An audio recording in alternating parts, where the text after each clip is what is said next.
What up, though? I'm Red Death, and we're gonna talk about the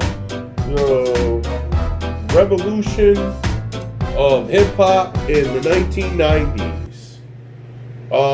As you can see, I'm wearing my Dr. Dre The Chronic T-shirt. Got the album cover right here. So we're gonna talk about the evolution of hip hop through the 90s. 1990 to 99.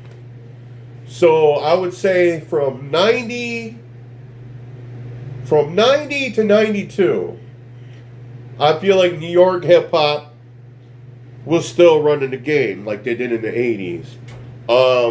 I feel like the early 90s at that point, hip hop was like making its definition of hip hop. You know what I mean? Then you got groups like Far Side, Tribe Called Quest. You got your Daz Effects. You got all these different styles of hip hop in the early '90s was kind of running things. Now you get into so I would say 92 to 95, right? Which is kind of a long run. Dr. Dre, went solo after the whole NWA thing in 91. And he took off. He brought out Snoop. Gangsta rap, just took over hip hop between 92 and 95. Just took it over completely. You know what I mean? You got your Spice Ones, you got your MCH, you got all them guys were around the same time, and gangster rap was the biggest thing in hip hop. It was so big, even hip hop artists like Will Smith or MC Hammer, they even tried to go a little hardcore. You know what I mean? Because that's what was selling. That's what was going on. The soft rap just wasn't doing it anymore like the early 90s. And even before that. And so 95, I'd say that was kind of like Dr. Dre and Snoop's kind of last little bit of a run. Then 96, it started taking a corner. Hip hop hit this corner. Then you got 97, which No Limit just took over. So that gangster rap vibe went into that soldier vibe, which it was still gangster rap, but everybody was talking about being a soldier. Now, No Limit being from the South, a lot of rappers from the South were coming out too, heavy hitters like Outkast and Goody Mob, and there was a lot of Southern rappers that were shooting up. You know what I mean? With No Limit at the time, and I would say 97 to 99, it was like that. The Soulja Boy Southern rap was just taking over hip hop. I mean, mind you, New York hip hop and other different forms of hip hop and stuff, it was still around, but that's what was the biggest thing at that time. Because I remember, and you could say about 98, 99. Well, 98, you had Eminem come out. He wasn't in that Soulja Boy thing. He wasn't in that gangster rap thing. He was doing his own thing. And I think that's what kept Dr. Dre and all them kind of afloat. You know what I mean? Because he was with them guys. Even though he's from Detroit, but he was with them guys. Then you got Eminem's, then you got DMX. He was still doing his thing too, in his lane. There's other rappers that were still around, but No Limit in the South was what was hitting the biggest. Was making all the money, selling all the records. I mean, No Limit was coming out an album every month, and No Limit had a lot of different artists on No Limit. I could probably just do a whole podcast or whatever on just No Limit. You know what I mean?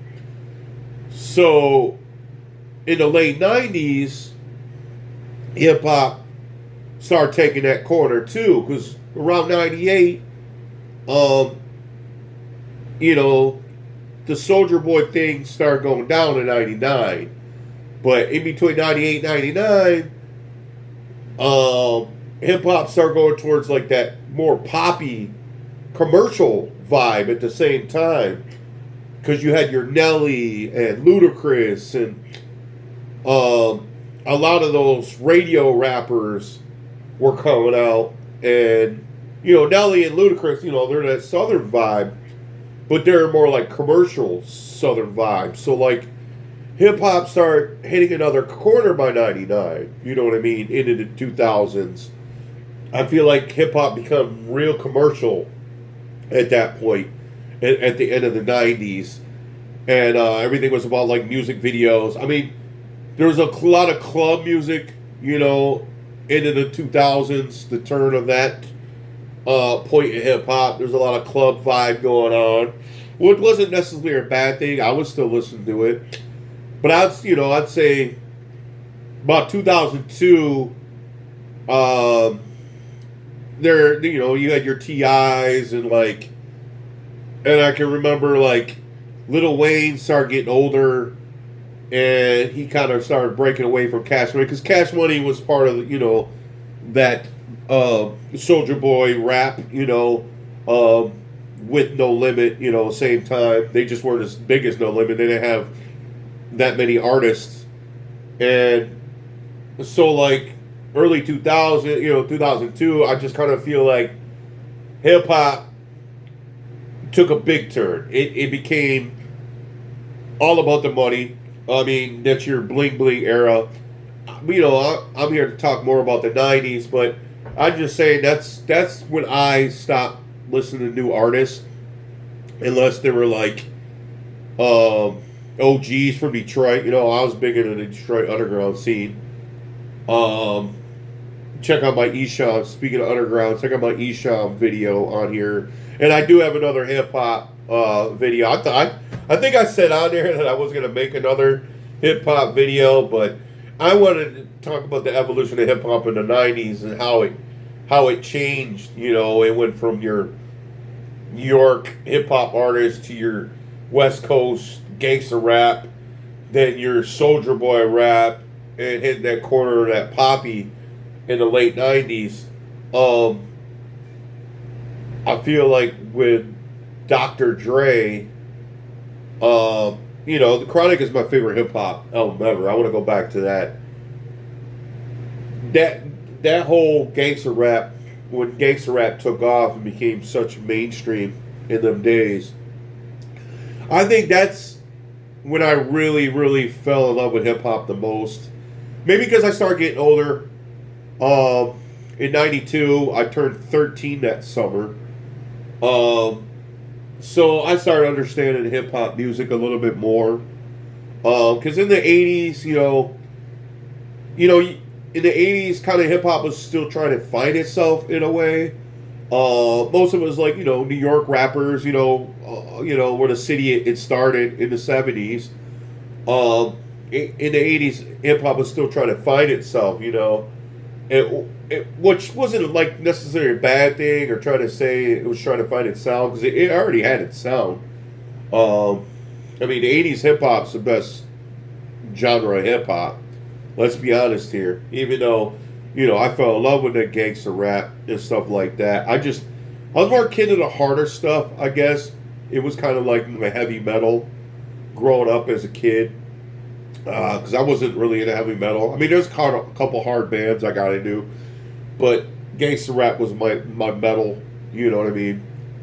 And speaking of Esham, through the 90s, he was big in the 90s here in Detroit, Michigan.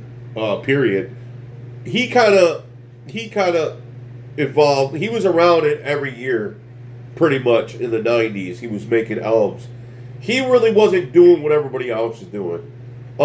Beats wise, he kept up with the times, but his style always kind of like stayed the same. He changed his style in the late 90s into the 2000s. He changed his style a little bit, but like he was going with the times beat wise, but he kind of kept in his own lane through the whole thing.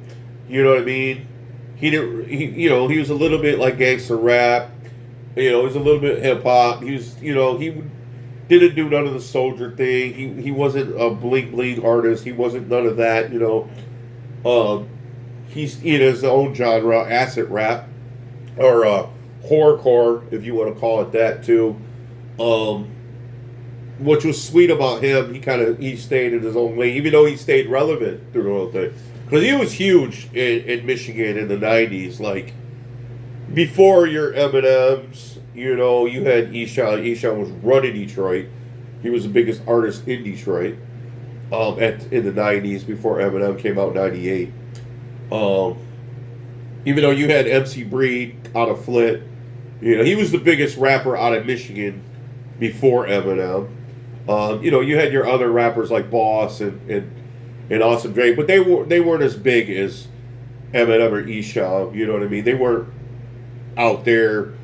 Even though Boss was a national rapper, I don't think she was big as Eshawn, as in like everybody listening to her. Everybody wasn't listening to her. Not everybody was listening to Awesome Dre. Like, everybody I knew was listening to Eshawn. I mean, there's a lot of people that critiqued his stuff and thought it was like, he was worshiping who, but he wasn't. He said it in his first couple albums. He said he wasn't. Anyway, but the 90s was awesome when it came to hip hop. I mean, it really was. 98, 99 was a big turn for hip hop. Like, I definitely like the No Limit era better than into the Nellies. I mean, I loved Nelly when he first came out, but his first couple albums were great, but like, he was just too much of a radio rapper for me. Like, I don't like how that hip hop went in that direction. It became so commercialized, because hip hop's always been an outcast sport, we'll say. You know what I mean? I guess they didn't have managers back in the day. They didn't have, hip hop started as DJs at house parties and like clubs and private parties or whatnot in the 70s.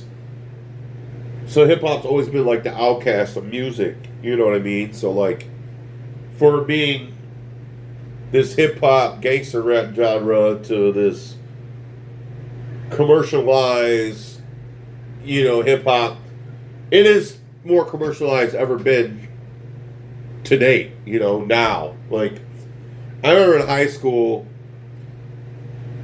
everybody had their own little, like, cliques and shit.